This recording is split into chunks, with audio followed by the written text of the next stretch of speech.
Now would you look at that? Some senators are PO'd about EA being bought out by the Saudis and Trump's son-in-law. Let's see what Pocahontas has to say. Taking EA private threatens to eliminate transparency into the company's activities, and they'd be well positioned to dictate or veto what stories are told to Americans through the popular medium of video games, controlling narratives about history and culture. And yet you people had no problem at all when this was the shit that was being foisted on our culture. Are you trying to have sex with me?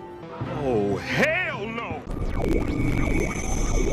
What is up, space pirates? This is your Admiral, the charmingly churlish Dr. Disaster. And you know, I was beginning to think that salt mining all of the butthurt people about EA being purchased by the son-in-law of Donald Trump, I thought that salt mining was going to dry up. But wait!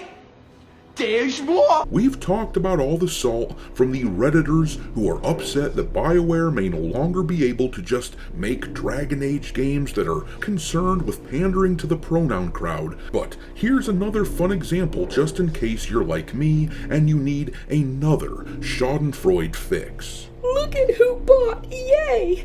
Goodbye, Dragon Age team! Trump's son-in-law and the Saudi Arabian government. Nothing to see here. Oh, the tears of unfathomable sadness.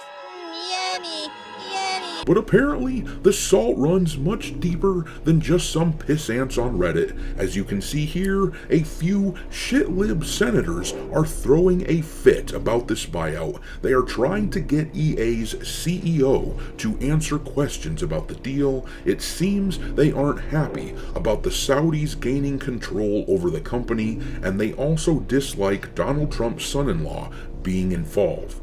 Oh, but baby. So yeah, they're trying hard and digging deep to try to axe this buyout, it would seem. And let's be perfectly honest here. The only reason they're doing this is because they are afraid of losing narrative containment over the entertainment industry. They had no problem with Dragon Age the Veilguard being a shit stain on the backside of our culture with all of the LGBT propaganda in that game. In fact, they would have loved it if that game had ended up being popular. But what these senators are saying just reads as pure salt from someone whose impotence in the matter is hilarious to behold. That's the saltiest thing I've ever tasted. And I once ate a big heaping bowl of salt.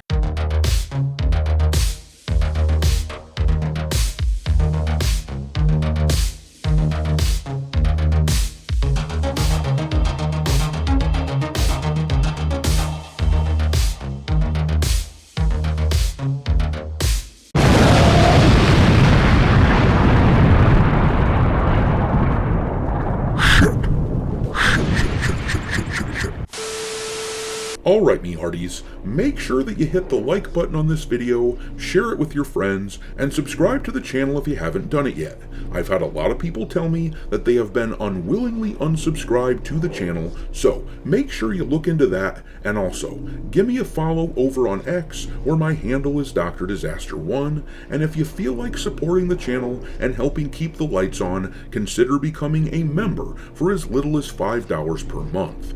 Anyhow, let's read about this reaction from these US senators to the buyout of EA. This article here comes from the site Video Games Chronicle, which I will link in the description of this video after briefly discussing the details of the EA buyout. It says here, in a response to the news, United States Senators Richard Blumenthal and Elizabeth Pocahontas Warren have now questioned the deal, warning of potential security risks and foreign influence over the Saudi-funded acquisition. And while that might sound reasonable, I would like to point out that these same people had no problem with the Chinese firm Tencent acquiring Riot Games several years ago.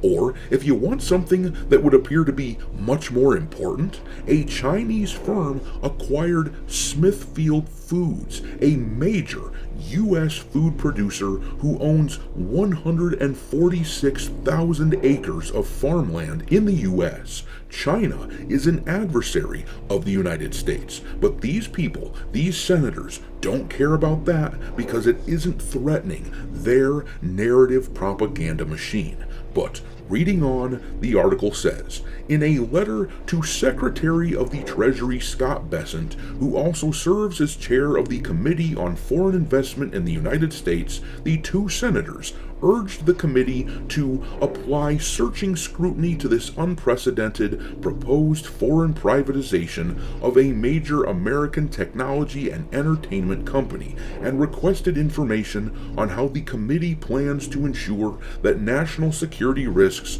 arising from the deal may be mitigated. The pair also stated that the PIF's strategic investment in sport, video games, and other cultural institutions are more about leveraging long-term shifts in public opinion of the country than they are about actually making money. And just for reference, the PIF is that Saudi company that is planning to buy up EA. But you know what's funny though? We have been saying this same sort of thing about the likes of Disney for years. That is a company that clearly has not given a rat's ass about making money for a long ass time. They have been pushing shit-lib narratives for years with no regards to the bottom line of their investors. They aren't worried about making money, they are worried about making propaganda. And yet, as a publicly traded company, Chinese firms own a significant portion of Disney,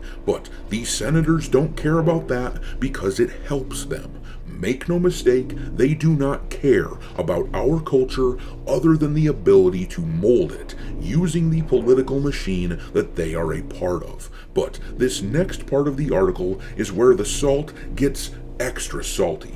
Based on the whininess of the language used, it seems like this is their real area of contention. They just despise the Trump family so much they can't stand that someone in Trump's orbit would have some sort of say over a major entertainment company. It says here they also questioned the PIF's decision to partner with Affinity Partners, an American investment firm which was formed in 2021 by Trump's son-in-law Jared Kushner, and mainly focuses on investing in U.S. and Israeli companies, with most of its funding coming from the Saudi Arabian government. The letter claims that Saudi Arabia has only involved Kushner's firm on the deal so the proposed acquisition can be more easily approved by the U.S. government. The PIF's decision to partner with Trump family member Jared Kushner, whose firm previously received a $2 billion investment from the PIF over the objections of the PIF's own investment screening board, raises troubling questions about whether Mr. Kushner is involved in the transaction solely to ensure the federal government's approval of the transaction, they claimed. And there you have it, folks. Orange Man is bad, don't you know? We've invoked the Orange Man's name, so now you have to oppose this, no matter what. Now you know that this EA deal is, in fact, a bad thing that should not happen. But as a video game consumer who has purchased a large number of EA games over the years, I have a few questions. First of all, where was this energy, this concern about American culture when Dragon Age the Veilguard came out and bucked American cultural norms? We didn't hear a peep because that was their side, pushing out propagandistic sludge. So why should I give a shit now if that sort of thing is going to be prevented moving forward, and instead we might see something propagandistic coming from the other side? Why would I care? And this is a very important question because, as anyone who knows anything about recent gaming history knows, Dragon Age the Veilguard was one of the biggest flops to have happened in the industry recently. The previous Dragon Age game, Dragon Age Inquisition, sold 12 million copies, and it won Game of the Year award. It was very popular, but the Veilguard has struggled to hit even 2 million copies sold despite an absolutely massive budget pumped into the game. A ton of people loved Inquisition, but refused to come back for the sequel, so, with all of that in mind, why should all of us give a shit if games like the Veilguard are no longer allowed to be made?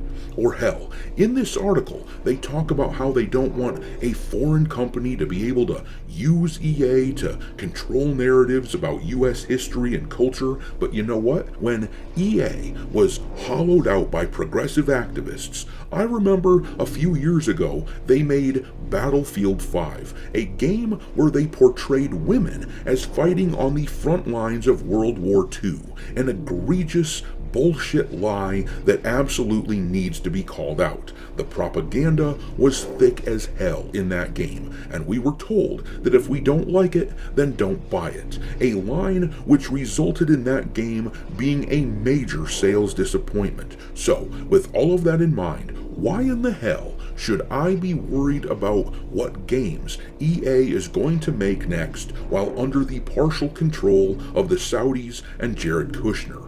Honestly, Dragon Age used to be one of my favorite franchises, and it's dead to me now.